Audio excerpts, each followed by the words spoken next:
on the comment section below.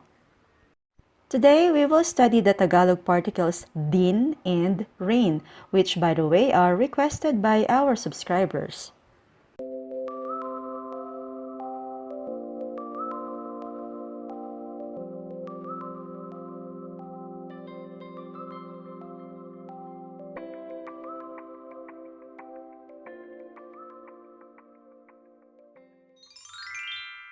Din and rin have two different meanings depending on the type of sentence that they are used in. If used in affirmative or positive sentences, din or rin means to or also. But if they are used in negative sentences, they translate into either or neither. Choosing between din and rin depends on the final letter of the word that precedes them. Din is used after words ending in consonants, while rin is used after words ending in vowels. But to tell you quite frankly, Filipinos are not bothered if foreigners use din and rin interchangeably. We don't mind it at all because these rules on din and rin are not strictly imposed on spoken Tagalog. But of course, we instinctively know when to use one over the other. Here are some examples. I underlined the last letters preceding din and rin for you to see the difference quickly. Ako rin. Ako rin. Ako means I or me. It ends with a vowel O or O in Tagalog pronunciation. That's why we used rin. Ako rin. Ako rin. Me too. Si Tracy rin. Si Tracy rin. Tracy ends with the consonant Y in its written form, but the pronunciation ends with an I or E in Tagalog. Tracy. Tracy. That's why we used rin instead of din. Si Tracy rin. Si Tracy rin.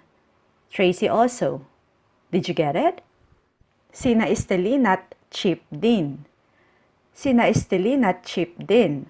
That apostrophe T is the contracted form of the Tagalog word at, which means and in English.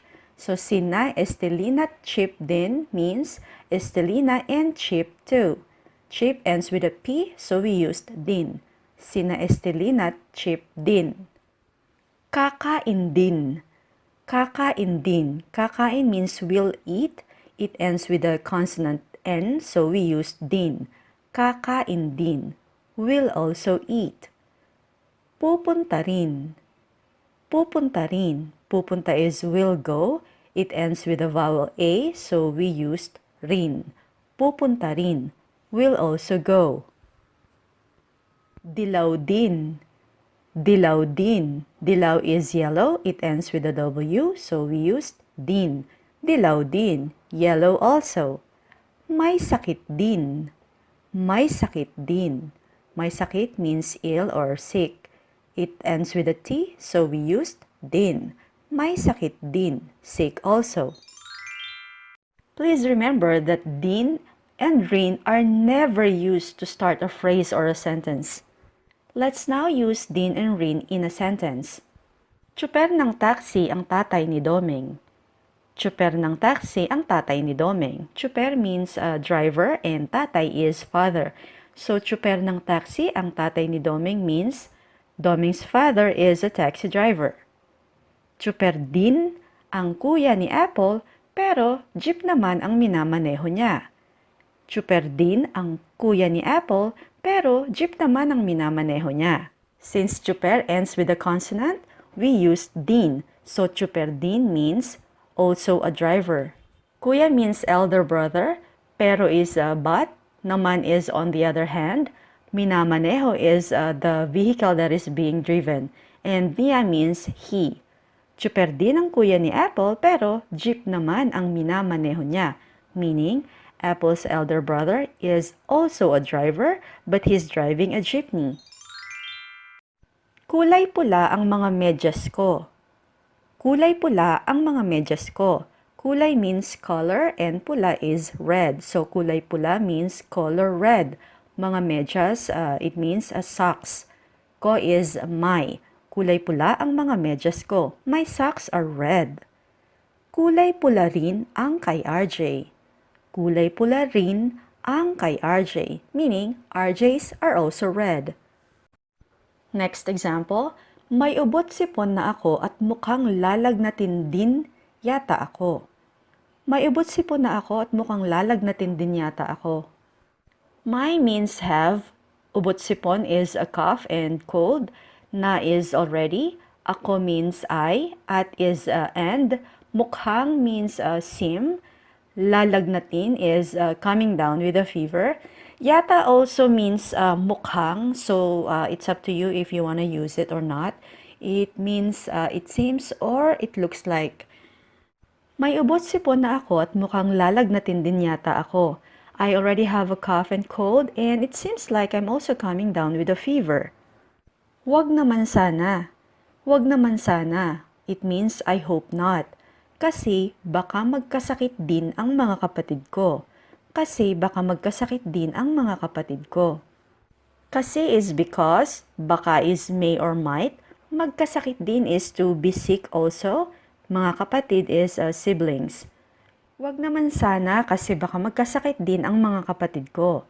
I hope not because my siblings might also get sick. Magbabakasyon kami sa Auckland. Magbabakasyon kami sa Auckland. Magbabakasyon is we'll go on a holiday. Kami is we or us. Magbabakasyon kami sa Auckland. We are going to Auckland for a holiday. Sabi ni na Henny at Kevin, pupunta rin daw sila doon. Sabi ni na Henny at Kevin, pupunta rin daw sila doon. Sabi means said, pupunta rin is will also go. Daw is according to someone. We have a separate video on daw and raw. Please check it out. The link is down below. Sila is they and doon is there. Sabi ni na Henny at Kevin, pupunta rin daw sila doon. Henny and Kevin said that they will also go there. Next example, ang ganda ng sapatos mo. Ang ganda ng sapatos mo. The adjective ganda means nice, but if you add ang before it, it means that you're adding emphasis to that word. Ang ganda. It's like saying that something is really nice or beautiful. Sapatos means shoe. Since it's already understood that they come in pairs, the word mga is often omitted. We usually say mga sapatos if we are referring to many pairs of shoes. But in this example, we are only talking about a pair of shoes. So we only say ng sapatos. Mo means your. Ang ganda ng sapatos mo. Your shoes are nice. Gusto ko rin yan. Gusto ko rin yan. Gusto is to want or like. Ko is I, so gusto ko rin is I also like. Nyan means those. Gusto ko rin yan. I also like those. Hahanap din ako ng ganyan. Hahanap din ako ng ganyan. Hahanap is will look for or will find. So hahanap din is will also look for. Ganyan is like that or the same. Hahanap din ako ng ganyan. I will also look for the same. Gutom ka na rin ba? Gutom ka na rin ba? Gutom means starving or hungry. Ka is you. And ba is a question particle. This example suggests that the speaker is hungry and he or she wants to know if the other person is also hungry like him. Gutom ka na rin ba? Are you also hungry now like me? Uuwi na rin ba kayo? Sabay na tayo. Uuwi na rin ba kayo? Sabay na tayo. Uuwi is will go home. Na is now or already. Kayo is the plural form of you, meaning the speaker is asking two or more people. Sabay is to do something together, and tayo is we or us. Uuwi na rin ba kayo? Sabay na tayo. Are you also going home now? Let's go home together. Naglaba ako ng mga kumot ko kanina. Maglalaba ka rin ba? Si Melba, maglalaba rin ba siya? Kumot is a blanket. Naglaba is washed or did the laundry. So in this case, naglaba ng mga kumot is wash the blankets. Ako is I, ko means my, and kanina is earlier. Naglaba ako ng mga kumot ko kanina. I washed my blankets earlier. Maglalaba ka rin ba? Maglalaba ka rin ba? Maglalaba means will do the laundry. Ka is you. Ba is a question particle, so maglalaba ka rin ba means are you also going to do the laundry? Si Melba. Meaning, how about Melba? Maglalaba rin ba siya? Is she also going to do the laundry? The sentences and questions that we studied earlier were all in the affirmative. This time, we will use din and rin in negative sentences. So you will often see negative words like hindi, ayaw, ayoko, and wala. Hindi ko gusto ang lasa ng durian. Ayaw din ni Ryzen kumain noon. Hindi is not or do not. Ko is I. Gusto is like or want. So, hindi ko gusto means I don't like. Lasa is taste. Hindi ko gusto ang lasa ng durian. I don't like the taste of durian. Ayaw din ni Ryzen kumain noon. Ayaw is synonymous to hindi gusto. Ayaw. It ends with a consonant W, so we use din. Ayaw din, which means do not or doesn't like either. Ayaw din kumain ni Ryzen noon. Kumain is to eat and noon is eat or that.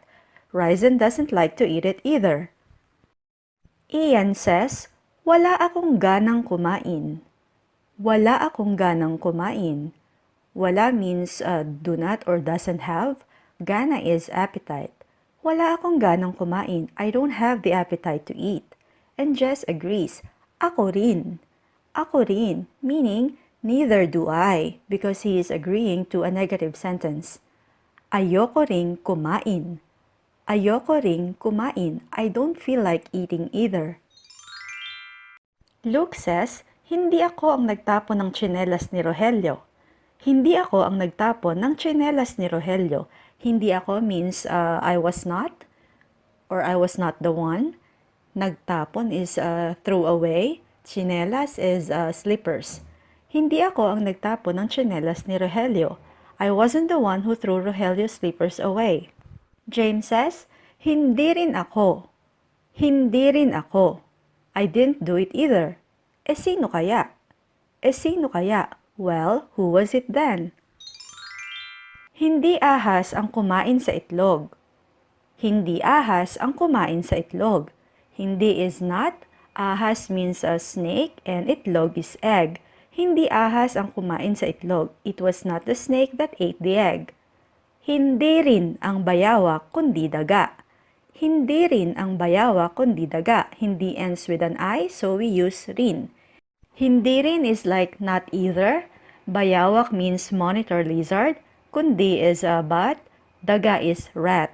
Hindi rin ang bayawak kundi daga. It was not the monitor lizard either but the rat. Wala nang mga surgical masks sa Maynila. Wala nang mga surgical masks sa Maynila. Wala means not available or no more. Maynila is Manila. Wala nang mga surgical masks sa Maynila. Surgical masks are not available in Manila anymore. Naubusan na rin daw sa mga probinsya. Naubusan na rin daw sa mga probinsya. Naubusan is from the word ubos, which means used up or run out. Daw is according to someone. Probinsya is province, so mga probinsya is provinces. Naubusan na rin daw sa mga probinsya. Masks in the provinces had also ran out. Ubos din daw ang mga tinda sa isla ng Boracay. Ubos din daw ang mga tinda sa isla ng Boracay. Ubos din means sold out also. Tinda is merchandise and isla is island. Ubos din daw ang mga tinda sa isla ng Boracay. They are also sold out in Boracay Island. Next, we have a negative question. Hindi mo rin ito kailangan, di ba? Hindi mo rin ito kailangan, di ba? Hindi means not. Mo is you. Ito is this. And kailangan is need. And di ba is a tag question that is used to confirm a sentence or a statement. Hindi mo rin ito kailangan, di ba? You don't need this either, do you? Nasisante sina Ogie at Hector sa trabaho. Nasisante sina Ogie at Hector sa trabaho. Nasisante is to get fired from work. Sina is a marker for two or more people. Trabaho means work or job. Nasisante sina Ogie at Hector sa trabaho. Ogie and Hector got fired from work. Wala rin bang trabaho si Anelia? Wala rin bang trabaho si Anelia? Meaning, Anelia doesn't have a job either. That's all for now. Please subscribe to my channel for more Tagalog language lessons. If you like this video, please give it a thumbs up and I'll see you again very soon. Maraming salamat po!